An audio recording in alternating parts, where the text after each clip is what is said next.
ಮುತ್ತು ಕೊಡು ಅಂದರೆ flying kiss. ಫಂಕ್ಷನ್ಗಳಾದರೆ ಜಾಸ್ತಿ ಜನ ಬಂದಾಗ ಅದಕ್ಕೆ ಇಲ್ಲೊಂದು ಸ್ಯಾರಿ ಕೊಡಿಸು, ನಾನು ಗೌನ್ ಹೊಲಿತೀನಿ ಅಂತ. ಪಾನಿಪುರಿ, ಮಸಾಲೆ ಪುರಿ, ಈಗ ಚೀಲ ತಲೆ ಮೇಲೆ ಹೊತ್ಕೊಂಡು ಹೋಗ್ತಿದ್ದೀನಿ ನೋಡ್ರಿ. ಬಸ್ಸಲ್ಲಿ ಯಾವುದೋ ಅಧ್ಯಕ್ಷ ಯಾವುದೋ ಒಂದು ಮೂವಿ ಹಾಕಿದ್ರು. ಎಲ್ರಿಗೂ ನಮಸ್ಕಾರ. ನೆನ್ನೆ ಎಲ್ಲ ನೋಡಿದ್ರಿ, ನಾವು ಗೃಹ ಪ್ರವೇಶಕ್ಕೆ ಶಾಪಿಂಗ್ ಹೋಗಿದ್ವಿ. ಡ್ರೆಸ್ ಸರ್ಕಲಲ್ಲೆಲ್ಲ ಶಾಪಿಂಗ್ ಮುಗೀತು. ಇವತ್ತು ನೆನ್ನೆ ನೈಟು ನಮ್ಮ ಕೃಷ್ಣಮ್ಮವ್ರ ಮನೆಗೆ ಬಂದು ಇಲ್ಲಿದ್ವಿ. ಈಗ ಬೆಳಗ್ಗೆ ಇವತ್ತು ಭಾನುವಾರ ನೋಡಿರಿ, ಯಾರು ಕಾಣ್ತಿದ್ದಾರೆ?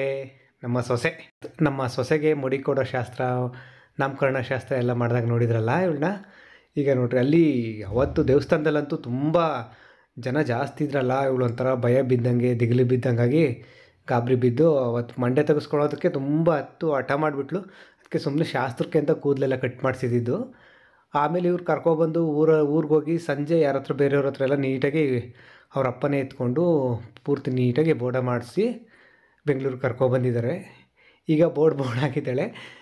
ತಲೆ ಕೂದಲೆಲ್ಲ ಎಲ್ಲೋದ್ವು ಅಂದರೆ ಸಾಕು, ತಲೆ ಮುಟ್ಟೆಲ್ಲ ನೋಡ್ಕೋತಾಳೆ. ಚಿಕ್ಕ ಮಕ್ಕಳೆಲ್ಲ ಹಂಗೆ ಅಲ್ವಾ, ಒಂಥರ ಚೆನ್ನಾಗಿದೆ. ಅವಳು ಆಟ ಆಡ್ತಾ ನಮ್ಮ ಅತ್ತೆ ಎತ್ಕೊಂಡು ಸೊಸೆನ ನೋಡ್ರಿ, ಬಾಯ್ ಮಾಡು ಅಂದರೆ ಹಾಯ್ ಮಾಡ್ತಾಳೆ, ಮುತ್ತು ಕೊಡು ಅಂದರೆ ಫ್ಲೈಯಿಂಗ್ ಕಿಸ್ಸು, ಮುತ್ತು ಕೊಡ್ತಾಳೆ. ಚೆನ್ನಾಗಿ ಹೊಂದ್ಕೊಬಿಟ್ಟಿದ್ದಾಳೆ, ಆಟ ಆಡ್ತಿದ್ದಾಳೆ ನಮ್ಮ ಜೊತೆ. ಈಗೇನೋ ಹೊಂದ್ಕೊಂಡಿದ್ದಾಳೆ ಈಗ. ಆದರೆ ನೆನ್ನೆ ನೈಟು ಮನೆಗೆ ಬಂದಾಗ ನಮ್ಮ ಹತ್ರ ಬರ್ತಾನೆ ಇರಲಿಲ್ಲ. ಯಾರೋ ಇವರು ಅಂತ ನೋಡಿ ಇದು ಮಾಡ್ತಾಯಿದ್ಲು, ಹೆದರ್ಕೋತಾ ಇದ್ಲು, ಅಳ್ತಾ ಇದ್ಲು ನಮ್ಮ ಹತ್ರ ಬರೋದಕ್ಕೇ. ಆಮೇಲೆ ನಾವು ಇಲ್ಲೇ ಇದ್ವಲ್ಲ, ಆವಾಗ ಅವಳು ರೂಢಿ ಆದ್ಲು, ಇವ್ರು ನಮ್ಮವರೇ, ನಮ್ಮನೇಲೇ ಇದ್ದಾರೆ, ನಮ್ಮ ಜೊತೆಯಲ್ಲೇ ಇದ್ದಾರೆ ಅಂದರೆ ನಮ್ಮವರೇ ಅಂತ ಮನ್ಸಿಗೆ ಬಂದಿದೆ ಅನಿಸುತ್ತೆ. ಅದಕ್ಕೆ ನಮ್ಮ ಜೊತೆ ಎಲ್ಲ ಬರ್ತಾಳೆ, ಎತ್ಕೋಬೋದೀಗ. ನೆನ್ನೆ ಅಂತೂ ಅಳ್ತಾ ಇದ್ಲು ಎತ್ಕೊಳಕ್ಕೆ ಹೋದ್ರೇ. ಚಿಕ್ಕ ಮಕ್ಳು ಹಂಗೆ, ನೀವು ಹೊಸೊಬ್ರನ್ನ ಕಂಡ್ರೆ ಯಾರನ್ನೂ ಅಷ್ಟೊಂದು ಹೊಂದ್ಕೊಳ್ಳೋದಿಲ್ಲ ಕೆಲವು ಮಕ್ಕಳು. ಕೆಲವೆಲ್ಲ ಆಲ್ಮೋಸ್ಟ್ ತುಂಬ ಮಕ್ಕಳು ಹಾಗೇ. ಈಗ ನಮ್ಮವರು ಅಂತ ಅವಳ ಮನ್ಸಿಗೆ ಬಂದಿದೆ, ಜೊತೆಲೇ ಇಲ್ಲೇ ಇದ್ದಿದ್ದಕ್ಕೆ ಒಂದಿನ ಎಲ್ಲ.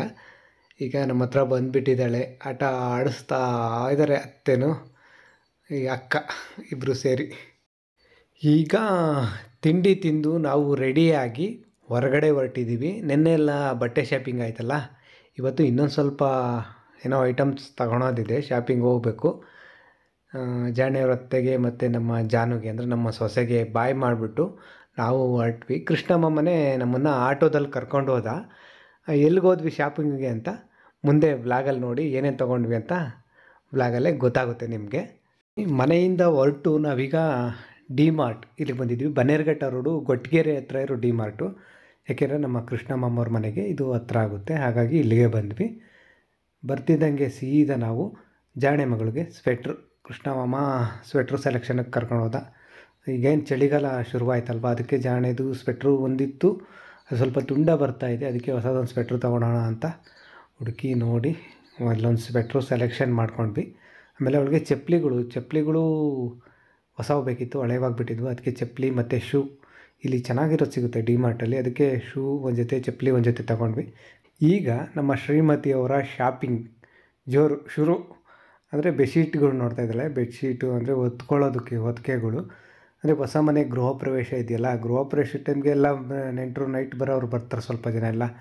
ಅವೆಲ್ಲ ಹೊಸ ಮನೇಲೇ ಇರಬೇಕಲ್ವ, ಅಲ್ಲೆಲ್ಲ ಸ್ವಲ್ಪ ಚಳಿಗಾಲ ಅಲ್ವಾ, ಚಳಿ ಇರುತ್ತೆ. ಅದಕ್ಕೆ ಬೆಡ್ಶೀಟ್ಗಳು ಬೇಕು. ಮತ್ತು ಹಳೆ ಮನೇಲಿರೋ ಹಳೆ ಬೆಡ್ಶೀಟ್ಗಳನ್ನೇ ಎಷ್ಟು ಅಂತ ತೊಗೊಂಡೋಗೋದು. ಒಂದು ಸ್ವಲ್ಪ ಜಾಸ್ತಿ ಜನ ಬಂದರೆ ಹೊಸವು ಇರಲಿ ಅಂತ ಇಲ್ಲೆಲ್ಲ ಬೆಡ್ಶೀಟ್ಗಳು ನೋಡ್ತಾ ಇದ್ವಿ. ಬೆಡ್ಶೀಟ್ಗಳೆಲ್ಲ ನೋಡಿ ಅದರಲ್ಲಿ ಬೇಕಾದಂಥವು ಕೆಲವೊಂದು ತೊಗೊಂಡಾದ್ಮೇಲೆ ಚಾಪೆ ತೊಗೊಳ್ಳೋಣ ಅಂತ ಹೋದ್ವಿ.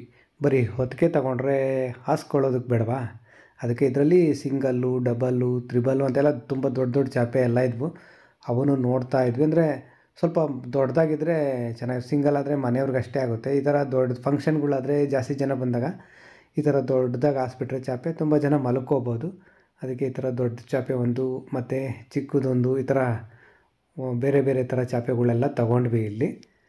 ಆಮೇಲೆ ಟವಲ್ಲು, ಬಂದಿರೋ ಗೆಸ್ಟ್ಗಳು, ಗೆಸ್ಟ್ ಅಂದರೆ ನೆಂಟರುಗಳಿಗೆ ಬೆಳಿಗ್ಗೆ ಎದ್ದರೆ ಅವ್ರಿಗೆ ಮುಖ ಒರೆಸ್ಕೊಳೋದಕ್ಕೆ, ಸ್ನಾನಕ್ಕೆ, ಅದಕ್ಕೆ ಅಂತ ಟವಲ್ಗಳು ಬೇಕಾಗುತ್ತಲ್ವ. ಅದಕ್ಕೆ ಸ್ವಲ್ಪ ಹೊಸ ಟವಲ್ಗಳು ಸಹ ಇಲ್ಲೇ ತೊಗೊಂಡ್ವಿ. ಇವುಗಳ ಜೊತೆಗೆ ಇನ್ನೂ ಒಂದಷ್ಟು ಏನೇನೋ ಐಟಮ್ ತೊಗೊಂಡ್ರು ನಮ್ಮ ಶ್ರೀಮತಿಯವರು. ಅದಾದಮೇಲೆ ನಮ್ಮ ಜಾಣೆ ಮಗಳು ಏನೋ ಅವಳು ಸ್ಟೇಷನರಿ, ಅವಳ ಐಟಮ್ ಪೆನ್ನು, ಪೆನ್ಸಿಲು ಈ ಥರ ಐಟಮ್ ಇರೋ ಕಡೆ ಹೋದ್ವಿ. ಅವಳೇನೋ ಪೌಚು, ಪಿಂಕ್ ಕಲರ್ ಇತ್ತೇನೋ ಪೆನ್ಸಿಲು, ಪೆನ್ ಇಟ್ಕೊಳೋಂಥ ಪೌಚ್ ಅಂತೆ. ಆ ಪೌಚ್ ಇಷ್ಟ ಅಂತೇಳಿ ಅದನ್ನು ತೊಗೊಂಡ್ಲು. ಆಮೇಲೆ ಪೆನ್ಗಳು ಬೇಕು ಅಂದ್ಲು. ಒಂದು ಬಾಕ್ಸ್ ಪೆನ್ನೇ ತೊಗೊಳ್ಳೋಣ ಅಂತೇಳ್ಬಿಟ್ಟು, 1-2 ಸಾಕಲ್ಲ, ಬರ್ದು ಮುಗಿಸ್ಬಿಡ್ತಾರೆ ಮಕ್ಕಳು ಅಂತೇಳಿ ರೆನಾಲ್ಡ್ಸ್ ಕೊಡಿಸ್ದೆ ಅವಳು ಒಂದು ಬಾಕ್ಸು. ಇದು ಯಾವತ್ತೂ ಬರೋದಿಲ್ಲ ಇದರಲ್ಲಿ ಅಂದ್ಲು. ಬರೀ ತುಂಬ ಚೆನ್ನಾಗಿರುತ್ತೆ ಅಂತ ಹೇಳಿದೆ. ಅಂದರೆ ನಾವು ಚಿಕ್ಕವರಿದ್ದಾಗೆಲ್ಲ ಇದರಲ್ಲೇ ಅಲ್ವಾ ಬರಿತಿದ್ದು ರೆನಾಲ್ಡ್ಸ್ ಪೆನ್. ಅದು ನಮ್ಮದು ಒಂದು ಕನಸು, ರೆನಾಲ್ಡ್ಸ್ ಪೆನ್ ತೊಗೊಳ್ಳೋ ಅಂಥದ್ದು ಚಿಕ್ಕವರಿದ್ದಾಗ. ಎಲ್ಲ ತೊಗೊಂಡಾದ್ಮೇಲೆ ಎಲ್ಲ ಬ್ಯಾಗ್ ಪ್ಯಾಕ್ ಮಾಡಿಕೊಂಡು ಬಿಲ್ ಕೊಟ್ಟು ಬಂದ್ವಿ. ನೋಡಿರಿ ನಮ್ಮ ಶ್ರೀಮತಿಯವರು ಚಾಪೆಗಳನ್ನೆಲ್ಲ ಇಟ್ಕೊಂಡು ಹೋಗ್ತಿದ್ದಾರೆ. ಇಲ್ಲಿ ಅವರು ಚಾಪೆ, ಬೆಡ್ಶೀಟು, ಟವಲ್ಲು ಈ ಥರ ಅಲ್ಲದೆ ಸೇಫ್ಟಿ ಪಿನ್ನು, ನೈಲ್ ಕಟ್ರು ಈ ಥರ ಬೇರೆ ಬೇರೆ ಒಂದಷ್ಟು ಹೊಸ ಮನೆಗೆ ಒಂದಷ್ಟು ಹೊಸ ಐಟಮ್ಗಳ್ನ ತಗೊಂಡ್ರು. ಇಲ್ಲಿ ಡಿ ಮಾರ್ಟು ಇರೋದೇ ತುಂಬ ಮಿಡ್ಲ್ ಕ್ಲಾಸ್ ಫ್ಯಾಮಿಲಿ ಅವ್ರಿಗೋಸ್ಕರನೇ. ಎಲ್ಲ ತುಂಬ ಕಡಿಮೆ ರೇಟಿಗೆ ಸಿಗುತ್ತೆ. ಇಂಥ ಕಡೆ ಬಂದಮೇಲೆ ಇಲ್ಲಿ ಕಡಿಮೆ ರೇಟಲ್ಲೇ ಸಿಗುವಂಥ ಐಸ್ ಕ್ರೀಮು, ಪಾಪ್ಕಾರ್ನು ಇವೆಲ್ಲ ತಗೊಳ್ಳದೆ ತಿಂದೇ ಹೋಗೋಕ್ಕಾಗುತ್ತಾ? ಅದಕ್ಕೆ ಇಲ್ಲಿ ಎಲ್ಲರೂ ಐಸ್ ಕ್ರೀಮ್ ತೊಗೊಂಡ್ವಿ, ಹಾಗೆ ಪಾಪ್ಕಾರ್ನ್ ಸಹ ತೊಗೊಂಡ್ವಿ. ನಾನು ಐಸ್ ಕ್ರೀಮ್ ತಿನ್ನಲಿಲ್ಲ, ನನಗೆ ಐಸ್ ಕ್ರೀಮು ಎಲ್ಲ ಇಷ್ಟ ಆಗೋದಿಲ್ಲ, ನಾನು ತೊಗೊಳ್ಳಿಲ್ಲ. ಅಮ್ಮ, ಮಗಳು ಮತ್ತು ಮಾಮ, ಕೃಷ್ಣ ಮಾಮ ಇವರೆಲ್ಲ ಐಸ್ ಕ್ರೀಮ್ ತೊಗೊಂಡ್ರು. ಹಾಗೆ 2 ಪ್ಯಾಕು ಪಾಪ್ಕಾರ್ನ್ ಸಹ ತೊಗೊಂಡ್ವಿ. ಗೊಟ್ಟಿಗೆರೆ ಡಿ ಮಾರ್ಟ್ ಶಾಪಿಂಗ್ ಮುಗಿಸಿ ಮತ್ತೆ ನಾವೆಲ್ಲಿಗೆ ಬಂದ್ವಿ ಅಂದರೆ, ನೋಡಿರಿ ನಿನ್ನೆ ಬಂದ್ವಲ್ಲ ಡ್ರೆಸ್ ಸರ್ಕಲ್, ಅಲ್ಲಿಗೆ ಬಂದಿದ್ದೀವಿ. ಇಲ್ಲಿಗೆ ಯಾಕೆ ಬಂದಿದ್ದು ಅಂದರೆ, ನಮ್ಮ ಜಾಣೆ ಮಗಳಿಗೂ ಗೃಹ ಪ್ರವೇಶಕ್ಕೆ ನಮಗೆಲ್ಲ ಬಟ್ಟೆ ಕೊಡಿಸ್ತಾ ಕೃಷ್ಣ ಮಾಮ, ಹಾಗೆ ಜಾಣೆ ಮಗಳಿಗೂ ಒಂದು ಜೊತೆ ಕೊಡಿಸ್ಬೇಕು ಅಂತಿದ್ದ. ಆದರೆ ಅವಳು ಸೈಜು ಸಿಕ್ಕಿಲ್ಲ. ಹೊರಗಡೆ ತಗೊಳ್ಳೋಣ ಅಂದ್ಕೊಂಡ್ವಿ. ಹೊರಗಡೆ ಎಲ್ಲ ಹುಡುಕಿದ್ರು, ಅವ್ಳಿಗೆ ಚೆನ್ನಾಗಿರೋದು ಸಿಕ್ಕಲಿಲ್ಲ. ಅದಕ್ಕೆ ಇಲ್ಲೊಂದು ಸ್ಯಾರಿ ಕೊಡಿಸು, ನಾನು ಗೌನ್ ಹೊಲಿತೀನಿ ಅಂತ ನಮ್ಮ ಶ್ರೀಮತಿಯವರು ಹೇಳಿದ್ರು. ಅದಕ್ಕೆ ಇವತ್ತು ಬಂದು, ಅದು ನಮ್ಮ ಶ್ರೀಮತಿಯವ್ರು ತೊಗೊಂಡಿದ್ದಾರಲ್ಲ ಅದೇ ಥರ ಸ್ಯಾರಿ, ಮ್ಯಾಚಿಂಗ್ ಸ್ಯಾರಿ ಹೋಗಿ ಹುಡುಕಿ ಸಿಗುತ್ತೋ ಹೆಂಗೋ ಅಂದ್ಕೊಂಡಿದ್ವಿ. ಆದರೂ ಹುಡುಕಿದ್ಮೇಲೆ ಸಿಕ್ತು. ಅವರು ಸ್ಯಾರಿಗೆ ಮ್ಯಾಚಿಂಗ್ ಆಗುವಂಥ ಸ್ಯಾರಿ ತಗೊಂಡ್ವಿ. ಅಲ್ಲಿ ನಮ್ಮ ಶ್ರೀಮತಿಯವರು ಏನೋ ಗೌನ್ ಹೊಲಿತಾರಂತೆ ಮಗಳಿಗೆ. ನೋಡೋಣ ಅದು ಯಾವ ಥರ ಗೌನ್ ಹೊಲಿತಾರೋ, ಹೇಗಿರುತ್ತೋ ನೋಡೋಣ. ಗೃಹ ಪ್ರವೇಶದ ದಿನ ಗೊತ್ತಾಗುತ್ತೆ. ಮಗಳಿಗೂ ಅವ್ರ ಥರ ಮ್ಯಾಚಿಂಗ್ ಸೀರೆನೇ ಸಿಕ್ಕಿದ್ದಕ್ಕೆ, ಅವ್ರ ಸೀರೆ ಕಲ್ಲರೇ ಅಂದರೆ ಮ್ಯಾಚಿಂಗ್ ಅಂದರೆ ಅವ್ರ ಸೀರೆ ಕಲ್ಲರ್ ಏನಿದೆಯೋ ಅದೇ ಕಲರ್ ಸ್ಯಾರಿ ಸಿಕ್ಕಿದ್ದಕ್ಕೆ ನಮ್ಮ ಶ್ರೀಮತಿಯವರಂತೂ ಫುಲ್ಲು ಖುಷಿಯಾಗಿಬಿಟ್ರು. ಮತ್ತು ಪಾಪ್ಕಾರ್ನ್ ತಂದಿದ್ವಲ್ಲ, ಆ ಖುಷಿನಲ್ಲೇ ಪಾಪ್ಕಾರ್ನ್ ತಿಂದ್ಕೊಂಡು ಹಾಗೆ ವಾಪಸ್ಸು ಮನೆ ಕಡೆ ಹೊರಟ್ವಿ. ಮನೆ ಕಡೆ ಹೋಗ್ಬೇಕಾದ್ರೆ ಇಲ್ಲಿ ಗೊಟ್ಟಿಗೆರೆ ಹತ್ರ ಕೃಷ್ಣ ಮಾಮ ಗಾಡಿ ನಿಲ್ಲಿಸ್ತಾ. ಯಾಕೆ ಅಂದರೆ ಇಲ್ಲಿ ಯಾವಾಗಾದರೂ ಈ ಕಡೆ ಬಂದಾಗ ಪಾನಿಪುರಿ, ಮಸಾಲೆ ಪೂರಿ ಅಂತ ಇಲ್ಲೇನೋ ತಿಂತಾರಂತೆ, ಇಲ್ಲಿ ಚೆನ್ನಾಗಿರುತ್ತಂತೆ. ಅದಕ್ಕೆ ಕೃಷ್ಣ ಮಾಮ ಹೋಗ್ಬಿಟ್ಟು ಇಲ್ಲಿ ನಮಗೇನೇನು ಬೇಕು ಅಂತ ಕೇಳಿ ತೊಗೊಬಂದು ಕೊಟ್ಟ. ನಮ್ಮ ಶ್ರೀಮತಿಯವರು ಮಾಮೂಲಿ ಪಾನಿಪುರಿ, ಮಸಾಲೆ ಪೂರಿ ಏನೋ ತೊಗೊಂಡ್ರು. ಕೃಷ್ಣ ಮಾಮ ಮಾತ್ರ ಬೇಲ್ಪುರಿ, ಅವನು ಯಾವಾಗಲೂ ಜಾಸ್ತಿ ಬೇಲ್ಪುರಿ ತಿಂತಾನೆ, ಅವನು ಬೇಲ್ಪುರಿ ತಗೊಂಡ. ಅದೆಲ್ಲ ತಿಂದು ಅಲ್ಲಿಂದ ಮತ್ತೆ ಬೇರೆ ಎಲ್ಲೂ ಹೋಗಲಿಲ್ಲ ಹೊರಗಡೆ, ವಾಪಸ್ಸು ಮನೆ ಕಡೆ ಹೊರಟ್ವಿ. ಅಲ್ಲಿಂದ ನಾವು ಮನೆಗೆ ಬರೋ ಅಷ್ಟೊತ್ತಿಗೆ ನಮ್ಮ ಜಾನುಗೆ ಅಂದರೆ ನಮ್ಮ ಸೊಸೆಗೆ ಅವರಮ್ಮ ಆಟ ಆಡಿಸ್ಕೊಳ್ತಾ ಸರಿ ತಿನ್ನಿಸ್ತಾ ಇದ್ದರು. ಎಲ್ಲ ಟಾಯ್ಸ್ ಎಲ್ಲ ಕೊಟ್ಬಿಟ್ಟು ಆಟ ಆಡ್ಕೊತಿದ್ಲು ಅವಳು, ಟಾಯ್ಸ್ ಇಟ್ಕೊಂಡು ಹಾಗೆ ಸರಿ ತಿಂತಾಯಿದ್ಲು. ನಾವು ಸರಿ ಚೆನ್ನಾಗಿದೆಯಾ, ಹೇಗಿದೆ, ಟೇಸ್ಟ್ ಚೆನ್ನಾಗೈತಾ ಅಂತ ಕೇಳಿದ್ರೆ ಅವಳು ಇಲ್ಲ ಅಂತ ಹಿಂಗೆ ಅಡ್ಡಡ್ಡ ತಲೆ ಆಡಿಸ್ತಿದ್ಲು. ಒಂಥರ ಚೆನ್ನಾಗೈತೆ, ಅವಳೇನೇ ತಿಂದು ಕೇಳಿದ್ರು ಚೆನ್ನಾಗೈತೆ ಅಂದರೆ ಇಲ್ಲ ಅಂತ ಹೇಳ್ತಾಳೆ. ನಗು ಬರ್ತಿತ್ತು ನಮಗಂತೂ. ಆ ಕಡೆ ನಮ್ಮ ಸೊಸೆ ಸರಿ ತಿಂತಾ ಇದ್ದರೆ ಇವರೆಲ್ಲ ಆಟ ಆಡ್ತಿದ್ರು. ಅಮ್ಮ ಮಗಳು ಎಲ್ಲ ಸೊಸೆ ಜೊತೆ ಆಟ ಆಡಿಸ್ತಾಯಿದ್ರು ಸೊಸೆನ.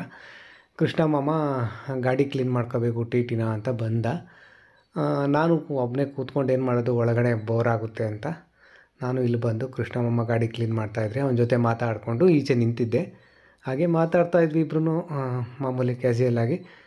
ಇವನ್ನೆಲ್ಲ ಕ್ಲೀನ್ ಮಾಡ್ಕೋತಿದ್ದೆ ಗಾಡಿ. ಅಂದರೆ ಕೃಷ್ಣ ಮಾಮಂಗೆ ಗಾಡಿಗಳು ಯಾವುದೇ ಇರಲಿ, ಅವನ ಹತ್ರ ಟಿ ಟಿ ಇದೆ, ಒಂದು ಆಟೋ ಇದೆ, ಮತ್ತು ಒಂದು 2 ವೀಲರು ಬೈಕು ಡಿಯೋ, ಆ ಥರ ಅದು ಬೈಕಿದೆ. ಅದೇ ಎಲ್ಲ ಗಾಡಿನೂ ಅಷ್ಟೇ ತುಂಬ ನೀಟಾಗಿ ಈ ಥರನೇ ಕ್ಲೀನ್ ತುಂಬ ನೀಟಾಗಿ ಮೇಂಟೈನ್ ಮಾಡ್ತಾನೆ. ಒಂಚೂರು ಗಾಡಿ ಸ್ಕ್ರ್ಯಾಚಸ್ ಆಗೋಂಗಿಲ್ಲ, ಒಂಚೂರು ಏನೂ ಧೂಳು ಇರಬಾರ್ದು ಇವನಿಗೆ, ಆ ಥರ ತುಂಬ ನೀಟಾಗಿ ಇಟ್ಕೋತಾನೆ. ಯಾವಾಗಲೂ ಅಷ್ಟೇ ಗಾಡಿ ಎಲ್ಲಿ ನಿಲ್ಸಿದ್ರು ಕ್ಲೀನ್ ಮಾಡ್ತಾ ಇರ್ತಾನೆ. ನಾವು ಯಾವತ್ತಾದರೂ ಸಂಡೇ ಕಾಲ್ ಮಾಡಿದ್ರೆ ನಾವೇ ಹೇಳ್ಬಿಡ್ತೀವಿ, ಗಾಡಿ ಕ್ಲೀನ್ ಮಾಡ್ತಿದ್ಯಾ, ಏನು ಮಾಡ್ತಿದ್ಯಾ, ಗಾಡಿ ಕ್ಲೀನ್ ಮಾಡ್ತಿದ್ಯಾ ಅಂತ ಕೇಳಿಬಿಡ್ತೀವಿ. ಯಾಕೆಂದರೆ ಸಂಡೇ ಸಾಯಂಕಾಲ ಅವನು ಗಾಡಿ ಜಾಸ್ತಿ ಡೈಲಿ ಕ್ಲೀನ್ ಮಾಡ್ಕೊಂತ, ಸ್ವಲ್ಪ ಸಂಡೇ ಮಾತ್ರ ಪೂರ್ತಿ ನೀಟಾಗಿ ಕ್ಲೀನ್ ಮಾಡ್ತಾನೆ. ಒಳಗಡೆ ಹೊರಗಡೆ ಎಲ್ಲ ತುಂಬ ನೀಟಾಗಿ ಕ್ಲೀನ್ ಮಾಡ್ತಾನೆ. ಇವತ್ತು ಸಂಡೇ ಸಂಜೆ ಆಯ್ತಲ್ಲ, ನಾಳೆ ಇದಕ್ಕೆ ಹೋಗ್ಬೇಕಲ್ಲ, ಅದಕ್ಕೆ ನೀಟಾಗೆಲ್ಲ ಕ್ಲೀನ್ ಮಾಡಿಕೊಡ್ತಿದ್ದ. ಮೇಲೆ ಟಾಪು ಎಲ್ಲ ಮತ್ತು ಒಳಗಡೆ ಸ್ಟಿಕ್ಕರ್ ಹಾಕ್ಸಿರೋದು ಮೇಲ್ಗಡೆ, ಅದು ಇದು ಗಾಡಿ ಬಗ್ಗೆ ಎಲ್ಲ ಹೇಳ್ತಾ ಇದ್ದ. ನಾನು ಕೇಳ್ಕೊಂಡು ಹಾಗೆ ಮಾತಾಡ್ಕೊಂಡು ನಿಂತಿದ್ದೆ ಇಲ್ಲೇ. ಗಾಡಿ ಎಲ್ಲ ಕ್ಲೀನಿಂಗ್ ಆದಮೇಲೆ ಒಳಗಡೆ ಬಂದ್ವಿ ಕಾಫಿ ಕುಡಿಯೋಣ ಅಂತ. ಇವ್ರದ್ದು ಇನ್ನೂ ನಮ್ಮ ಸೊಸೆದು ಆಟ ಮುಗ್ದಿರಲಿಲ್ಲ, ಆಡುವ ಕಾರ್ಯಕ್ರಮ. ನಮ್ಮ ಜಾಣೆ ಮಗಳೇನೋ ಟಾಯ್ಸ್ ಎಲ್ಲ ಇಟ್ಕೊಂಡು ಆಟ ಆಡಿಸ್ತಿದ್ಲು ಅನ್ನೋದಕ್ಕಿಂತ ಅವಳೇ ಆಟ ಆಡ್ತಿದ್ಲು ಜಾಸ್ತಿ. ಇವಳು ಮನೆ ತುಂಬ ದೇಕ್ಕೊಂಡು ಓಡಾಡಿಕೊಂಡು ಆಟ ಆಡ್ತಿದ್ಲು ನಮ್ಮ ಸೊಸೆನೂ. ಎಲ್ಲ ಸೊಸೆ ಬಗ್ಗೆ ಎಲ್ಲ ಹೇಳ್ತಾ ಇದ್ದರು ಸೊಸೆ ಜಾಣವ್ರ ಅತ್ತೆ, ಜಾಣವ್ರ ಅಮ್ಮನ ಹತ್ರ. ನೋಡ್ರಿ ಎಲ್ಲ ದೇಕೊಂಡು ಹೋಗ್ಬಿಟ್ಟು ಇದೇ ಥರ ಏನು ಸಿಕ್ಕಿದ್ರು ಎಲ್ಲ ತೊಗೊಂಡು ಎಳ್ದಾಕ್ತಿರ್ತಾಳೆ. ಅದಕ್ಕೆ ಅಲ್ಲೊಂದು ಫಿಶ್ ಅಕ್ವೇರಿಯಮ್ ಇತ್ತು, ಚಿಕ್ಕ ಟೇಬಲ್ ಇದೆಯಲ್ಲ, ಹೋಮ್ ಥಿಯೇಟ್ರ್ ಏನಿದೆಯಲ್ಲ ಮ್ಯೂಸಿಕ್ ಇದ್ರದ್ದು, ಅದ್ರ ಪಕ್ಕ ಇವಳು ಫಿಶ್ ಅಕ್ವೇರಿಯಮ್ಮು ಎಳೆದು ಬಿಡ್ತಾಳೆ ಅಂತ ಹೇಳ್ಬಿಟ್ಟು ಫಿಶ್ ಅಕ್ವೇರಿಯಮ್ನ ತೆಗೆದಿಟ್ಬಿಟ್ಟಿದ್ರಂತೆ. ಲಾಸ್ಟ್ ಟೈಮ್ ಬಂದಾಗೆಲ್ಲ ಜಾಣೆ ಮಗಳು ಅದರಲ್ಲಿ ಫಿಶ್ ಅಕ್ವೇರಿಯಮಲ್ಲಿ ಆಟ ಆಡ್ತಾ ಇದ್ಲು. ಇವಾಗ ಕೇಳಿದ್ವಿ ಅದಕ್ಕೆ, ಫಿಶ್ ಅಕ್ವೇರಿಯಮ್ ಇತ್ತಲ್ಲ ಇಲ್ಲಿ ಖಾಲಿ ಕಾಣ್ತಿದೆಯಲ್ಲ ಅಂದಿದ್ದಕ್ಕೆ, ಇಲ್ಲ ಈ ಥರ ಇವಳು ದೇಕೊಂಡು ಹೋಗ್ತಾಳಲ್ಲ, ಎಳೆದು ಬಿಡ್ತಾಳೆ ಕೈಗೆ ಸಿಕ್ಕಿದ್ರೆ, ಆಮೇಲೆ ಅದು ಗ್ಲಾಸಿಂದಲ್ವಾ ಎಳೆದು ಮೇಲೆ ಎಳ್ಕೊಬಿಟ್ರೆ ಅಂತ ತೆಗೆದಿಟ್ಟಿದ್ದೀವಿ ಅಂತ ಹೇಳಿದ್ರು. ಆಮೇಲೆ ನಮ್ಮ ಸೊಸೆ ಅವ್ರ ಅಪ್ಪನ ಜೊತೆ ಬಂದು ಆಟ ಆಡೋದಕ್ಕೆ ಬದಲು ಅವ್ರ ಅಪ್ಪ ಎಲ್ಲ ಮುದ್ದು ಮಾಡ್ತಾ ಇದ್ರು. ಆಮೇಲೆ ಇನ್ನೊಂದೇನೆಂದರೆ, ಇವಳು ಬ್ಯಾಂಗಲ್ ಬಂಗಾರಿ ಸಾಂಗ್ ತುಂಬ ಇಷ್ಟ ನಮ್ಮ ಸೊಸೆಗೆ. ಬ್ಯಾಂಗಲ್ ಬಂಗಾರಿ ಯಾಡಮ್ಮ ಬಂಗಾರಿ ಅಂತ ಹೇಳ್ಬಿಟ್ರೆ ಸಾಕು ಅವರಪ್ಪ ಎದ್ದು ನಿಂತ್ಕೊಂಡು ಅದಕ್ಕೆ ಡ್ಯಾನ್ಸು, ಅವಳಿಗೇನು ಹೆಂಗೆ ಬರುತ್ತೋ ಹಂಗೆ ಥರ ಡ್ಯಾನ್ಸ್ ಮಾಡೋಕ್ಕೆ ಹೋಗ್ತಾಳೆ. ಮನೇಲಿ ಮಕ್ಕಳಿದ್ರೆ ಒಂಥರ ಚೆಂದ, ಖುಷಿ ಇರುತ್ತೆ. ಮಕ್ಕಳಿದ್ರೇ ಮನೇಲಿ ಒಂಥರ ಖುಷಿ ಅಲ್ವಾ. ಆಮೇಲೆ ನಾವು ಕಾಫಿ ಕುಡಿದ್ಬಿಟ್ಟು ಸ್ವಲ್ಪ ಪ್ಯಾಕಿಂಗ್ ಕೆಲಸ ಇತ್ತು, ನಾಳೆ ಊರಿಗೆ ಹೊರಡಬೇಕಿತ್ತು. ಅದಕ್ಕೆ ತಂದಿರೋ ಐಟಮ್ಸ್ನೆಲ್ಲ ಪ್ಯಾಕ್ ಮಾಡೋಣ ಅಂತ ಪ್ಯಾಕ್ ಮಾಡ್ತಾ ಇದ್ವಿ. ನಮ್ಮ ಕೃಷ್ಣಮ್ಮ ಮನೆ ಜಾಣ್ಯರ ಮಾಮ ಒಂದು ಚೀಲಗಳು ತೊಗೊಂಡು, ನಾವು ಡಿ ಮಾರ್ಟಿಂದ ಏನೇನು ತಂದಿದ್ವೋ ಐಟಮ್ಗಳು ಅವನ್ನೆಲ್ಲ ಒಂದು ಚೀಲಕ್ಕೆ ಹಾಕಿ ಪ್ಯಾಕ್ ಮಾಡ್ತಾಯಿದ್ದ. ನಾವು ಅದೇ ಡಿ ಮಾರ್ಟಿಂದ ತಂದಿರೋ ಐಟಮೆಲ್ಲ ಚೀಲಕ್ಕೆ ಹಾಕಿಟ್ಬಿಟ್ಟು, ನೀನು ಬರ್ತೀಯಲ್ಲ ಹೇಗೂ ಗೃಹ ಪ್ರವೇಶಕ್ಕೆ, ಆವಾಗಲೇ ಟಿ ಟಿನಲ್ಲಿ ಹಾಕ್ಕೊಂಡು ತೊಗೊಬಂದುಬಿಡು ಅಂತ ಹೇಳಿದ್ವಿ. ಮತ್ತು ಬಟ್ಟೆಗಳು ಮಾತ್ರ, ಸೀರೆಗಳು ಬಟ್ಟೆಗಳು ಏನು ತೊಗೊಂಡಿದ್ದೀವೋ ಅದನ್ನು ಮಾತ್ರ ನಾವು ತೊಗೊಂಡು ಹೋಗ್ತಿದ್ದೀವಿ, ಇಲ್ಲಾಂದರೆ ಲಗೇಜ್ ಜಾಸ್ತಿ ಆಗುತ್ತೆ ಇವನು ಅಂತ ತೊಗೊಂಡೋದ್ರೆ ಅಂತ.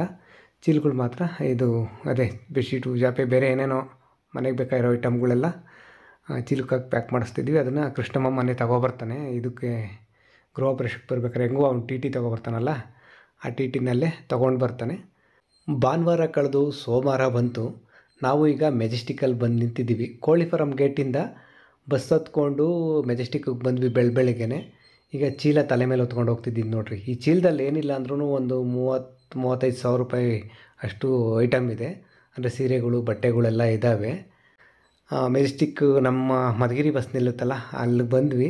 ಪಾವಗಡ ಗಾಡಿ ರೆಡಿ ಇತ್ತು, ನಾವು ಬಂದು ಹತ್ಕೊಂಡ್ವಿ. ಇನ್ನೂ ಖಾಲಿ ಇತ್ತಲ್ಲ, ಸೀಟು ಸಿಕ್ಕಿದ್ವು. ಬೆಳಿಗ್ಗೆ ಬೇಗ ಎದ್ದಿದ್ಕೋ ಏನೋ ನಮ್ಮ ಜಾಣೆ ಮಗಳಿಗೆ ಇನ್ನೂ ನಿದ್ದೆಗಣ್ಣೆ ಅನಿಸುತ್ತೆ. ಅವಳಿಗೆ ಮುಖದಲ್ಲಿ ಇನ್ನೂ ಫ್ರೆಶ್ ಇರಲಿಲ್ಲ, ಫ್ರೆಶ್ನೆಸ್ಸು. ಬಸ್ಸು ಹೊರಡ್ತು. ಹಾಗೆ ಹೋಗ್ತಾ ತಿಂಡಿ ಟೈಮೇ ಆಗಿಬಿಡ್ತು. ನಮ್ಮ ಜಾಣೆಯವ್ರ ಅತ್ತೆ ಮನೆಯಿಂದನೇ ದೋಸೆ ಚಟ್ನಿ, ಅರ್ಜೆಂಟ್ಗೆ ಚಟ್ನಿ ಮಾಡಿಬಿಟ್ಟು ದೋಸೆ ಮಾಡಿ ಬಾಕ್ಸ್ಗೆ ಹಾಕಿ ಕಳಿಸಿದ್ರು. ಹೊರಗಡೆ ಇನ್ನೇನು ಇಳಿದು ಹೋಟ್ಲಲ್ಲಿ ತಿನ್ನೋಕೆ ಹೋಗ್ಬೇಡಿ, ಬಸ್ಸಲ್ಲೇ ತಿನ್ನಿ ಕೂತ್ಕೊಂಡು ಅಂತ. ನಮ್ಮ ಶ್ರೀಮತಿಯವರು ತಿಂಡಿ ಟೈಮ್ ಆಗ್ತಿದ್ದಂಗೆ ದೋಸೆ ಚಟ್ನಿನ ಮಗಳಿಗೆ ತಿನ್ನಿಸಿದ್ರು. ಹಾಗೆ ನಿಜ ಹೇಳ್ತೀನಿ, ನನಗೂ ಸಹ ತಿನ್ನಿಸಿದ್ರು ಬಸ್ಸಲ್ಲಿ ಅಷ್ಟೊಂದು ಜನರ ಮುಂದೆ. ನನಗಂತೂ ನಾಚಿಕೆ ಆಗ್ತಿತ್ತು ತಿನ್ನಿಸ್ತಾಯಿದ್ರೆ. ತಿನ್ನು ಏನಾಗಲ್ಲ ನಿಮ್ಮತ್ತೆ ನೀನೇನು ಕೈ ಮಾಡ್ಕೊತೆ ಅಂತೇಳಿ ಪ್ರೀತಿಯಿಂದನೇ ತಿಂಡಿ ತಿನ್ನಿಸಿದ್ರು. ಆಮೇಲೆ ಅವರು ತಿಂಡಿ ತಿಂದಾದಮೇಲೆ ಟೈಮ್ ನೋಡ್ರಿ ಎಷ್ಟಾಯಿತು. ನಮ್ಮ ಜಾಣೆ ಮಗಳಿಗೆ ಬೆಳಗ್ಗೆ ಬೇಗ ಎದ್ದಿದ್ಲು, ನಿದ್ದೆ ಮೂಡ್ ಇನ್ನೂ ಹೋಗಿರಲಿಲ್ಲ ಅಂತ ಹೇಳಿದ್ನಲ್ಲ, ಕೊನೆಗೂ ನಿದ್ದೆ ಮಲ್ಕೋಬಿಟ್ಲು. ಅಪ್ಪ ಅಮ್ಮ ಇಬ್ಬರು ಮಡ್ಲಲ್ಲೂ ಮಲ್ಕೋಬಿಟ್ಲು. ಸರಿ ಮಲ್ಕೊಂಡ್ಲಿ ಮಗು, ನಿದ್ದೆ ಮಾಡಲಿ ಅಂತ ನಾವು ಸುಮ್ಮನೆ ಮಲಗಿಸಿದ್ವಿ. ನಮಗೆ ಯಾವುದೇ ಊರಿಗೆ ಹೋಗಬೇಕು ಅಥವಾ ಊರಿಂದ ಬರಬೇಕು ಅಂದ್ರಷ್ಟೇ ಬೆಳಿಗ್ಗೆ ಬೇಗ ಎದ್ದು ಹೊರಟ್ರೆ ಒಂಥರ ಸಮಾಧಾನ. ಮಧ್ಯಾಹ್ನದ ಮೇಲೆ 12 ಗಂಟೆ ಮೇಲೆ 10 ಗಂಟೆ ಮೇಲೆ ಹೀಗೆಲ್ಲ ಹೊರಟ್ರೆ ನಮಗೆ ಊರಿಗೆ ಹೋದಂಗೆ ಆಗಲ್ಲ. ಹೋದರೆ ಒಂದು ದಿನೆಲ್ಲ ಹೋಗ್ತಾನೇ ಇದ್ದೀವಿ ಅನಿಸ್ಬಿಡುತ್ತೆ. ಅದಕ್ಕೆ ಬೆಳಿಗ್ಗೆ ಬೇಗನೆ ಹೊರಡೋದು. ಬೇಗನೆ ಹೊರಟು ಬೇಗನೆ ಬಂದ್ವಿ. ಇಲ್ಲಿ ಕೊರಟಗೆರೆ ಬಸ್ ಸ್ಟಾಪಲ್ಲಿ ತಿಂಡಿಗೆ ಟೈಮ್ ಇದೆ ಅಂತ ನಿಲ್ಲಿಸಿದ್ರು. ನಮ್ಮದೆಲ್ಲ ತಿಂಡಿ ಆಗಿತ್ತಲ್ಲ ಆಗಲೇ. ನಮ್ಮ ಶ್ರೀಮತಿಯವರು ಕಾಫಿ ಬೇಕು ಅಂದರು. ಕಾಫಿ ಕುಡಿಯೋಣ ಅಂತ ಹೇಳ್ಬಿಟ್ಟು 2 ಕಾಫಿ ತಗೊಂಡು ನಮ್ಮ ಶ್ರೀಮತಿಯವ್ರಿಗೊಂದು ಲೋಟ ಕೊಟ್ಟು ನಾನೊಂದು ಲೋಟ ಕಾಫಿ ಕುಡಿದ್ವಿ. ಬಸ್ಸು ಹೋಗ್ತಾ ಇತ್ತು. ನಾವು ಪಾವಗಡ ಗಾಡಿ ಎತ್ತಿದ್ವಲ್ಲ, ಅಂದರೆ ನಾವು ಮಧುಗಿರಿಗೆಲ್ಲೂ ಇಳಿಲಿಲ್ಲ. ಪಾವಗಡ ಗಾಡಿ ಎತ್ತಿದ್ರಿಂದ ಸೀದಾ ಹೊಸಕೆರೆಗೆ ಇಳ್ಕೊಂಡ್ವಿ. ಹೊಸಕೆರೆಯಿಂದ ನಮಗೆ ಬೇರೆ ಬಸ್ ಸಿಗುತ್ತೆ, ಇಲ್ಲಾಂದರೆ ಆಟೋದಲ್ಲಾದರೂ ಹೋಗ್ಬೋದು. ಆದರೆ ನಮ್ಮ ಅದೃಷ್ಟ, ನಾವು ಅಲ್ಲಿ ಹೊಸಕೆರೆ ನೋಡ್ರಿ, ಇದೇ ಹೊಸಕೆರೆ. ಇಲ್ಲಿ ಇಳಿತಿದ್ದಂಗೆ ನಮ್ಮ ಕಡೆ ಹೋಗೋದು ನೇರ್ಲೆಕೆರೆ ರಂಟ್ವಾಳ ಕಡೆ ಹೋಗೋ ಒಂದು ಬಸ್ಸು ರೆಡಿ ಇತ್ತು. ಬಂದ್ವಿ, ಸೀಟು ಸಿಕ್ತು. ಬಸ್ಸಲ್ಲಿ ಯಾವುದೋ ಅಧ್ಯಕ್ಷ ಯಾವುದೋ ಒಂದು ಮೂವಿ ಹಾಕಿದ್ರು, ಟಿ ವಿ ಇಟ್ಟಿದ್ರು. ಟಿ ವಿನಲ್ಲಿ ಮೂವಿ ನೋಡ್ಕೊಂಡು ಹಂಗೆ ಬಂದ್ವಿ. ನಮ್ಮ ನೇರ್ಲೆಕೆರೆ ಗೇಟಿಗೆ ಬಂದ್ವಿ. ನಾವೆಲ್ಲಿ ಬ್ಲಾಗ್ ಸ್ಟಾರ್ಟ್ ಮಾಡಿದ್ವೋ ಅದೇ ನೇರ್ಲೆಕೆರೆ ಗೇಟಿಗೆ ಬಂದ್ವಿ. ಬಂದು ಇಲ್ಲಿ ಆಟೋ ನೋಡಿದ್ವಿ, ಆಟೋ ಸಿಕ್ತು. ಆಟೋದಲ್ಲೇ ನಮ್ಮೂರಿಗೆ ವಾಪಸ್ ಹೊರಟ್ವಿ. ಇದೇ ನೋಡಿರಿ ನಮ್ಮೂರ ರೋಡು, ನಮ್ಮೂರ ರಸ್ತೆ. ಸೀದಾ ಮನೆಗೆ ಬಂದ್ವಿ. ಇವತ್ತಿಗೆ ಇಲ್ಲಿ ನಾವು ಬ್ಲಾಗ್ ಮುಗಿಸ್ತಿದ್ದೀವಿ. ಮತ್ತೊಂದು ಬ್ಲಾಗಲ್ಲಿ ಮತ್ತೆ ಸಿಗೋಣ. ಎಲ್ರಿಗೂ ಒಳ್ಳೆಯದಾಗಲಿ. ಧನ್ಯವಾದ.